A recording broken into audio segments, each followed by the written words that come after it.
Welcome back to BCN news. Nellore జిల్లా గూడూరు పట్టణంలోని tower clock centre వద్ద తిరుపతి మాజీ ఎంపీ చింతామోహన్ ఆధ్వర్యంలో కాంగ్రెస్ పార్టీ శ్రేణులు నిరసన కార్యక్రమం నిర్వహించారు. ఈ సందర్భంగా చింతామోహన్ మాట్లాడుతూ ఎంతో ప్రాముఖ్యత గల రెవెన్యూ డివిజన్ గా ఉన్న గూడూరును 3 మండలాలకు పరిమితం చేయడం బాధాకరమని, వాకాడు, చిట్టమూరు మండలాలను గూడూరులో కలపాలని కోరారు. కాంగ్రెస్ పార్టీ అధికారంలో ఉన్నప్పుడు దొగరాజపట్నం ఓడరేవుకు అనుమతి ఇచ్చిందని, వెంటనే దీన్ని ప్రారంభించాలని, దీనివల్ల ఎంతో మందికి ఉద్యోగ అవకాశాలు వస్తాయని తెలియజేశారు. గడియారం దగ్గరకు వచ్చి మీ ముందుకు రావడానికి కారణం 3 అంశాలు. ఒకటి ఇసుక సిలిక, రెండవది గూడూరు నియోజకవర్గాన్ని బలహీనం చేయడం, గూడూరు ప్రాంతాన్ని బలహీనం చేయడం, మూడవది దుగరాజపట్టణం మరి మన్నవరం బెల్ ఫ్యాక్టరీ. ఇసుక అనేది అందరికీ అవసరంగా ఉంది, సిలిక అనేది చాలా విలువగా ఉంది. మరి ఈ సిలికాని మీ బంధువుకి ఇచ్చుకున్నామని అందరూ అనుకుంటున్నారు. సిండికేట్ అయిందంట. ఎవరు ఈ సిండికేట్లో మెంబర్లు ఒకసారి చెప్తావా చంద్రబాబు నాయుడు? నేను అడుగుతున్నాను నిన్న. ఏం హైదరాబాద్లో ఉన్న ఒక పనికి మాలినోడే తీసుకొచ్చి ఇక్కడ పెట్టకపోతే ఏమి సిలికాకి? మా వాళ్ళు చదువుకున్న వాళ్ళు చాలామంది ఉన్నారు, ఎస్సీలు ఓబీసీల్లో, వాళ్ళందరికీ ఇవ్వచ్చు కదా. మా ప్రాంతం సిలికాని నువ్వు వేరే వాళ్ళకి ఇవ్వడంలో నీ అందరి ఏంటి తీసుకొచ్చానంటే దాదాపు 1,00,000 మందికి ప్రభుత్వ ఉద్యోగాలు ఏర్పాటు చేసేదాని కొరక తీసుకురావడం జరిగింది. మరి 11 ఏళ్ళ నాడు నువ్వు జాబ్ రాసి ఆపేవు కదా, ఎందుకు ఈ రోజు దాకా దుగరాజపట్టణం ఓడరేవు ప్రారంభం కాలేదు? నేను అభివృద్ధి అంటావు చంద్రబాబు నాయుడు, నువ్వు అభివృద్ధి నిరోధకుడని అంటే నువ్వు బాధపడతావు కదా. ఇది నువ్వు అభివృద్ధి నిరోధకుడని చెప్పేదానికి అవకాశం మాకు దొరికింది. జాగ్రత్త, నువ్వు చేసే పనులు ఎవరికి తెలియదు అనుకుంటున్నావు. అన్నింటిలో చాలా బలహీనంగా అయిపోయినావు. నువ్వు ఆకాశంలో ఉన్నావు నువ్వు అనుకుంటున్నావు హెలికాప్టర్ నాయుడు. మరి నువ్వు దిగిరా భూమిపైకి, నీ పరిస్థితి అధ్వానంగా ఉంది, నీ చెడ్డి ఊరిపోతుంది. జాగ్రత్త. మనవరం బెల్ ఫ్యాక్టరీ పనులు ఎందుకు ఆపారు? నేను అవసరం ఏమొచ్చింది? దీనిపైన కూడా వెంటనే మన్నవరం దుగరాజపట్టణం ఓడరేవు పనులు ప్రారంభించాలని, గూడూరు కోట ఓకాడును రెండుని కలిపి బలవంతమైన ప్రాంతంగా మార్చాలని, మూడవది ఇసుక సిలికాన్ మా వాళ్ళకి ఇండి ఏంది కష్టాలు పడుతున్నారు కూటికి లేక. ఏం తోడుకుంటారు? ఏం పోయింది ఇది? ఎన్టీ రామారావు మనవడు తీసుకుపోతే ఏమో ఎన్టీ రామారావుకి ఏం తక్కువ? ఏం ఈ ప్రాంతంలో వాళ్ళకి ఇవ్వాలని నేను డిమాండ్ చేస్తూ 15 రోజుల్లో నీ సిండికేట్ లేదు, ఇండికేట్ లేదు, వెనక్కి తీసుకో మా వాళ్ళకి, లేకపోతే మా వాళ్ళు జాగ్రత్త. ద్విచక్ర వాహనదారులు తప్పనిసరిగా హెల్మెట్ ధరించాలని భీమడోలు సీఐ యూజే విల్సన్ స్పష్టం చేశారు. ఏలూరు జిల్లా పోల హైవేపై ఎస్ఐ మదీనా బాషా ఆధ్వర్యంలో భీమడోలు పోలీసులు హెల్మెట్ డ్రైవ్ నిర్వహించారు. ఈ సందర్భంగా హెల్మెట్ లేకుండా ద్విచక్ర వాహనాలు నడుపుతున్న వారిని పోలీసులు ఆపి ఫైన్లు విధించకుండా అక్కడికక్కడే హెల్మెట్లు కొనుగోలు చేయించారు. ముందుగా హెల్మెట్ ధారణ ప్రాముఖ్యతపై అవగాహన కల్పించారు. ప్రాణాలను కాపాడే హెల్మెట్ విషయంలో నిర్లక్ష్యం చేయడం తగదని సీఐ పేర్కొన్నారు. విశాఖ వైఎస్ఆర్ స్టేడియంలో 2 రోజుల పాటు సెలబ్రిటీ T20 క్రికెట్ పోటీలు ఘనంగా ప్రారంభం కానున్నాయి. టాలీవుడ్ హీరోలు శ్రీకాంత్, తరుణ్ నేతృత్వంలోని జట్లతో పాటు ఎమ్మెల్యేలు, పోలీస్, కార్పొరేట్ విభాగాలకు చెందిన మొత్తం 7 జట్లు ఈ టోర్నీలో తలపడనున్నాయి. సుమారు 110 మంది సినీ, టీవీ ఆర్టిస్టులు ఈ పోటీల కోసం ఇప్పటికే విశాఖ చేరుకున్నారు. క్రీడల్లో రాణిస్తూ ఆర్థిక ఇబ్బందులో ఉన్న వారికి తోడ్పాటునందించే సామాజిక లక్ష్యంతో ఈ మ్యాచ్లు నిర్వహిస్తున్నట్లు నటుడు శ్రీకాంత్ తెలియజేశారు. శనివారం ఉదయం 9:30 తొలి మ్యాచ్ ప్రారంభం కానుండగా మార్చి 1వ తేదీ రాత్రి టైటిల్ పోరు జరగనుంది.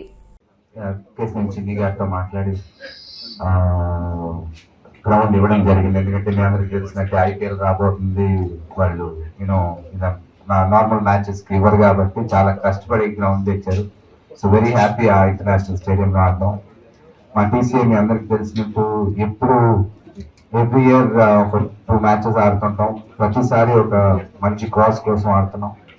ఈసారి కూడా అలాగే ఒక మంచి కాజ్ కోసం ఆడబోతున్నాం. ఇందాక రాంబాబు గారు అన్నట్టు తరుణ్, శ్రీకాంత్ కాదు, మా ఎంటైర్ TCA ఇప్పుడు అందరూ షూటింగ్స్ లోనే ఉంటారు. ఎంటైర్ టీమ్, మాకు ఎవరు ఒకరిద్దరు లేకపోయినా మాకు టీం అవ్వదు. సో ఎప్పుడు మా TCA కోసం మేమందరం ఇలాగా కలిసి రావడం, చాలా అందరం కలిసి సగం ఎంజాయ్ చేసి అది మంచి కాజ్ కోసం కాబట్టి వెరీ హ్యాపీ. అండ్ అలాగే తమన్, నిఖిల్, సుశాంత్, ఆది వీళ్ళందరూ రేపు మార్నింగ్ వస్తున్నారు. వాళ్ళు షూటింగ్, వాళ్ళు ఇంకో కాన్సర్ట్ ఏదో ఉన్నారు. So most of the team is here and ఒక నలుగురు మాత్రం రేపు మార్నింగ్ వస్తారు. సో అందరూ ఈ మ్యాచ్ చూసేసి మన గెలిపించి మనందరం కలిసి ఆ మ్యాచ్ చూసి ఇండియన్ గెలిపించి. మాకు సినిమా అనేది ఒక ప్రొఫెషన్ అయితే ఒక ప్యాషన్గా పెట్టుకున్నాం. మేము మంచి మంచి కాజెస్ గురించి మంచి కాజెస్ చెప్పండి. అందరూ కూడా మంచి మెంబర్స్ అందరూ కూడా రెడీగా ఉంటాం. ఎప్పుడు కూడా ఏ ప్రాబ్లం లేకుండా మేము అందరూ కలిసికట్టుగా ఉంటాం అనేది చాలా హ్యాపీగా ఉంటుంది. అలాగే ఓన్లీ ఇండియాలోనే కాదు, ఫస్ట్ మ్యాచ్ మేము షార్జాలో, దుబాయ్లో ఆడడం జరిగింది. అలాగే అమెరికాలో 2 సార్లు మేము సౌత్ ఆఫ్రికా అండ్ ఆస్ట్రేలియా, ఇలా అక్కడ కూడా మంచి మంచి కాలేజెస్ అక్కడ మన తెలుగు వాళ్ళందరితో కలిపి ఆడడం అనేది కూడా చాలా సంతోషం. అటువంటిది ఈసారి ఎక్కువ కార్పొరేట్ టీమ్స్ కానీ, పోలీస్ డిపార్ట్మెంట్ కానీ, టీవీ టీమ్స్ 2 కానీ ఇంత ఆడటం కూడా ఫస్ట్ టైం. మేము లాస్ట్ టైం అక్కడ చేసాము హైదరాబాద్లో. వెళ్ళడానికి కారణం మెయిన్ ఏంటంటే గంటా శ్రీనివాసరావు గారికి థ్యాంక్స్ చెప్పుకుంటున్నాను. అలాగే కేసీఆర్ చిన్ని గారికి, ఎందుకంటే ఆ గ్రౌండ్ ఇచ్చి మీరు రండి వైజాగ్ డెఫినెట్గా బాగుంటుంది, మన ఆంధ్రప్రదేశ్లో మ్యాచెస్ పెడదామని చెప్పేసి మమ్మల్ని సపోర్ట్ చేసినందుకు ఈ గవర్నమెంట్కి వాళ్ళందరికీ కూడా నేను థ్యాంక్స్ చెప్పుకుంటున్నాను. ఈ మ్యాచ్ జరగడానికి ముఖ్యం మెయిన్ ఏంటంటే రాంబాబు. ఎవరూ ఊహించని రీతిలో హైదరాబాద్ విస్తరిస్తున్న అభివృద్ధి మాత్రం కాగితాలకే పరిమితమైందని కేంద్ర మంత్రి కిషన్ రెడ్డి విమర్శించారు. బీఆర్ఎస్ హయాంలో ప్రస్తుత కాంగ్రెస్ ప్రభుత్వం కూడా మాటలకే పరిమితమైందని ఎద్దేవా చేశారు. మాజీ ముఖ్యమంత్రి కేసీఆర్ హైదరాబాద్ను సింగపూర్, లండన్లా మారుస్తామని చెప్పినా నగర అభివృద్ధి ఎక్కడ వేసిన గొంగలి అక్కడే ఉందని అన్నారు. సికింద్రాబాద్ నియోజకవర్గంలోని పలు డివిజన్లలో బస్తీబాట కార్యక్రమాన్ని ఆయన నిర్వహించారు. ఇంటింటికి తిరిగి ప్రజల సమస్యలను తెలుసుకున్నారు. ముఖ్యమంత్రి గారు మెట్రో గురించి మాట్లాడారు. కిషన్ రెడ్డి అడ్డుకుంటున్నాడు మాటకు. నేను ఈరోజు ముఖ్యమంత్రి గారు నేనే అడ్డుకుంటున్నట్టయితే, నువ్వు లాస్ట్ క్యాబినెట్ మీటింగ్ లో ఎల్ఎల్టీ తీసుకుంటే మొన్న ప్రపోజల్ పాస్ అయ్యి ఈ ఎల్ఎల్టీ మొత్తం టేక్ ఓవర్ చేసిన తర్వాత పాత మెట్రో కొత్త మెట్రో కలిపి డిపిఆర్ తయారు కావాలి. డిపిఆర్ తయారైన తర్వాత project report, detail project report వచ్చిన తర్వాత అప్పుడు కేంద్ర ప్రభుత్వాన్ని పంపాలి. అప్పుడు మేము వెట్టింగ్ చేస్తాం.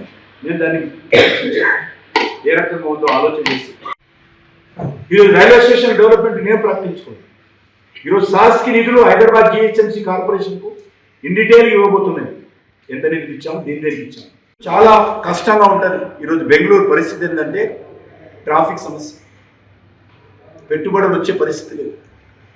మనకు అదృష్టవశాత్తు మనం ఎటు సైడ్ వెళ్ళడానికి కూడా హైదరాబాద్ విస్తరించడానికి అవకాశం. అందుకే రీజనల్ రింగ్ కూడా ప్లాన్ చేసింది నేను. 100% కేంద్ర ప్రభుత్వ ఖర్చుతో కట్టాలని చెప్పి నిర్ణయం చేస్తే రీజనల్ రింగ్ కూడా అడ్డుకుంటుండే. అప్పుడు అంతవరకు కాంగ్రెస్ పార్టీలో కూడా లేదు. నేను రీజనల్ రింగ్ రోడ్ ప్రకటించినప్పుడు ఈయన కాంగ్రెస్ పార్టీలో కూడా లేదు. రీజనల్ రింగ్ రోడ్ అడ్డుకుంటుందని చెప్పలేదు.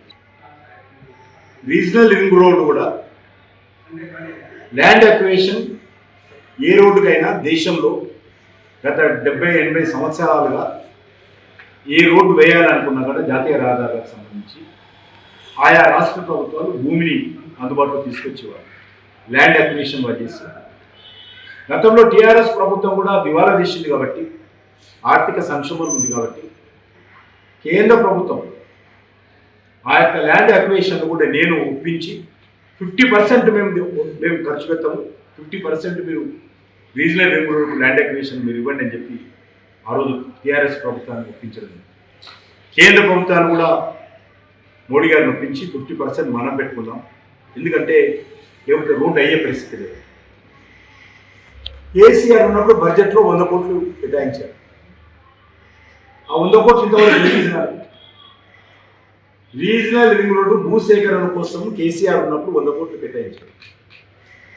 రేవంత్ రెడ్డి వచ్చినాక కూడా ఈయన కూడా నేను 2500 కోట్లని 7,000 కోట్లని ఆయన కూడా ప్రకటించారు. టోటల్ ఇందులో ఒక 19,500 కోట్లు, కేంద్ర ప్రభుత్వం మనము ఒక 19,500 కోట్లు, మనం ఆల్మోస్ట్ 4,000 కోట్లు ఇప్పుడున్న లెక్కల ప్రకారం ఒక దక్షిణ భాగానికి అంటే ఉత్తర భాగానికి సంబంధించినటువంటి వార్తలు ముగించే ముందు ముఖ్యాంశాలు మరొకసారి. జగన్ పాలనలో ఏయూను వైసీపీ కార్యాలయంగా మార్చేశారన్న మంత్రి లోకేష్. మాజీ వీసీ ప్రసాద్ రెడ్డిపై విచారణ నివేదిక వచ్చాక చర్యలు తీసుకుంటామని వెల్లడి. చిలకలూరిపేట నియోజకవర్గంలో ఇళ్ల స్థలాల సేకరణలో జరిగిన దోపిడీపై విచారణ జరపాలి. అసెంబ్లీలో ప్రభుత్వాన్ని కోరిన ఎమ్మెల్యే ప్రత్తిపాటి పుల్లారావు. రైతులు ఎక్కువ కౌలు చేస్తున్నారని చంద్రబాబు చెప్పడం ఆయన అవగాహన లేమికి నిదర్శనం. మాజీ మంత్రి కురసాల కన్నబాబు ఆక్షేపణ. హైదరాబాద్ అభివృద్ధి కాగితాలకే పరిమితమైందన్న కేంద్ర మంత్రి కిషన్ రెడ్డి. గత పాలకులు ప్రస్తుత ప్రభుత్వ పాలనలోనూ ఇదే తీరని విమర్శలు. ఇవి ఇప్పటివరకు బులెటిన్లోని అప్డేట్స్. మరిన్ని వార్తల కోసం BCN digital YouTube channel, Facebook పేజీని ఫాలో అవ్వండి. అప్డేట్ వార్తల కోసం ప్లీజ్ డూ సబ్స్క్రైబ్.